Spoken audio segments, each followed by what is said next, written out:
Welcome back. Today we're going to draw the mushroom to accompany the unit on Mushroom in the Rain.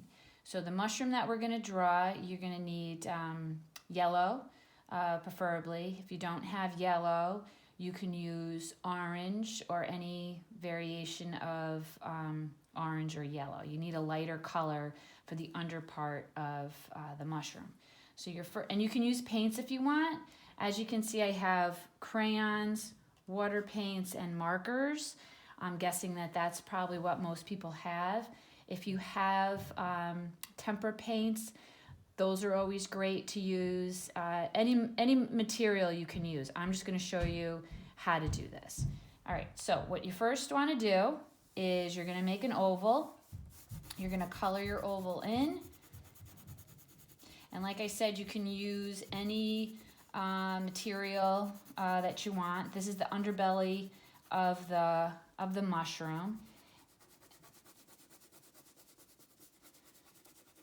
And you can use any size paper. For our purposes, I'm using a larger piece of paper. But if you only have copy paper, that's fine. If you only have construction paper, that's fine. As you can see, the yellow, you want it a lighter under part of it because we're going to be drawing on top of this color. All right, so this color that I used is just plain yellow. All right, so then what you want is you want to have brown.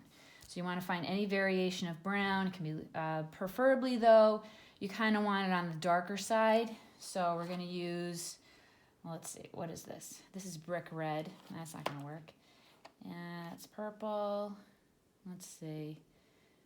I think we'll use, brown.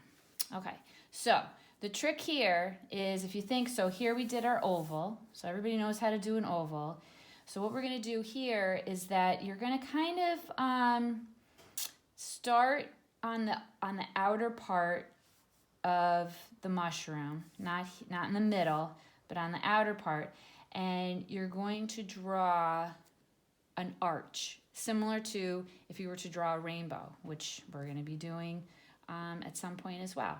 Okay, so a big kind of hat for the mushroom. Okay, so you want to kind of think about it as like a big hat. And then if it helps, you can outline the part of your oval that you made, and that way you can see where you have to color. So now we're going to fill that in. And working with crayons really does make your fingers much stronger so that when you're writing all those letters, your fingers aren't going to get so tired. So coloring with crayons is really a very excellent way to exercise our fingers. And it's a very important activity to do on a daily basis.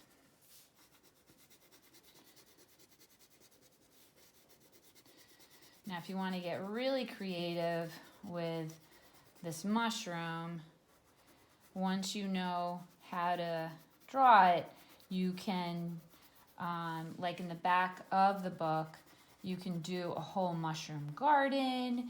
You can make really fancy different kinds of mushrooms. You can go on a mushroom hunt in your yard after it rains, because as you learned, mushrooms do come out after a rain.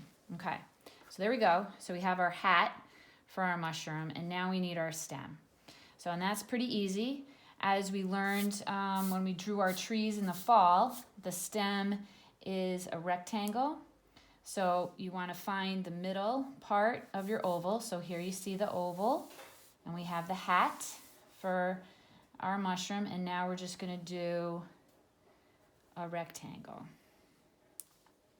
And again, you can kind of outline it so you know where to stop your coloring. And we're just going to color in our stem of our mushroom.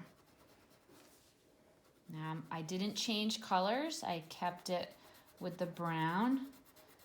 But once you learn how to do this, you can make all sorts of different mushrooms.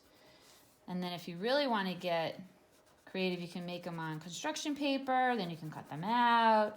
You can build a whole mushroom garden in your kitchen. Could be lots of fun. All right, so the final thing is we want to kind of find kind of a cool green. Now, if I was using paint, you could take green and add a little white to it with a little yellow and kind of make it like almost like a lime green. So you want to kind of look for a lime green color. And are we in luck? Oh, look at this, yellow-green. And you're going to make these kind of squiggly lines on the underbelly of the mushroom to kind of make it look like the mushroom from the book. So, and these squiggly lines are similar to lines that we've made when when we worked on one of the art show projects where it's sort of like a wave. So this is like a wavy line to kind of give the underbelly of the mushroom some detail. So you can do as many as you want. I would focus on doing at least 4. So this is 1, 2, 3, 4 wavy lines. And then we need to not forget the grass. So if you have water paint at home, which these are the little pots of water paint, and some paper towel, napkins, tissue, whatever. You could even use a rag. You just want something to kind of dab the paintbrush. And what I'm going to do is I'm going to show you this concept of crayon resist. So we're going to get back to a crayon, and I'm going to use, this is shamrock, and I'm going to make grass. So the best way to make grass is to do these lines. We don't want to go back and forth like this because it really doesn't, grass looks like this. If you go outside and you look in nature, and we see that grass actually grows up, grows from the bottom of the ground and up. So we're doing it that it's going from the bottom of our paper, and we're just making these short lines up. And you can go back and forth until it kind of gets like a nice thickness. Now, if you want to get really kind of artistic, now where did I get this from? Right there. You can go and find a different color green. Not the green that you used here, because you want to kind of keep things, mix things a little bit up.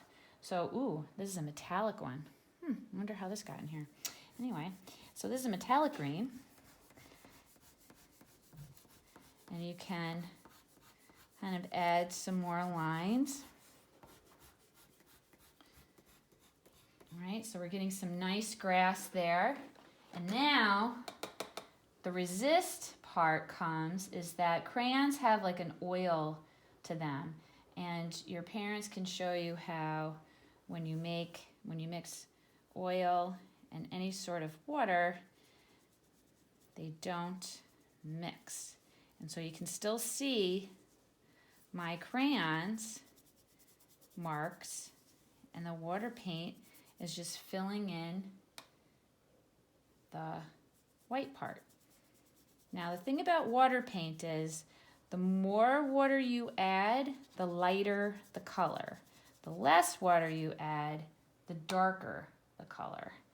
And you also want to not hit the brush like this. You don't want to, because then see, you kind of hurt the bristles of the brush. And you kind of want to just do it very gently. This actually helps, what we call is, kind of helps you with being able to be gentle with the brush, which takes skill and practice. So if you're working on that, that's not a problem at all. It just takes time to learn to be very gentle with the brush. Now, if you don't have water paint and you have no paint, just keep using crayons to fill in and to make it look like grass.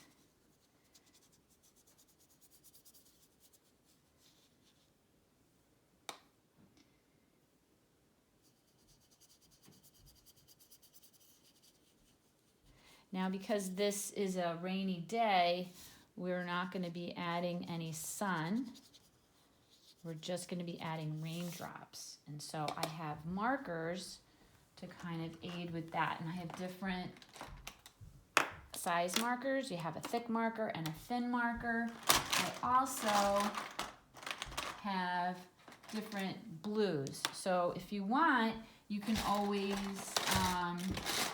do that, kind of mix it up. But for our purposes, I'm just going to stick with the markers.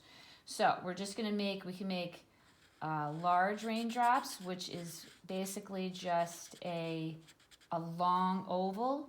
So you kind of take a little line and then do an oval. Line and then an oval. A line and then a little oval. And you can put as many as you want all over the page.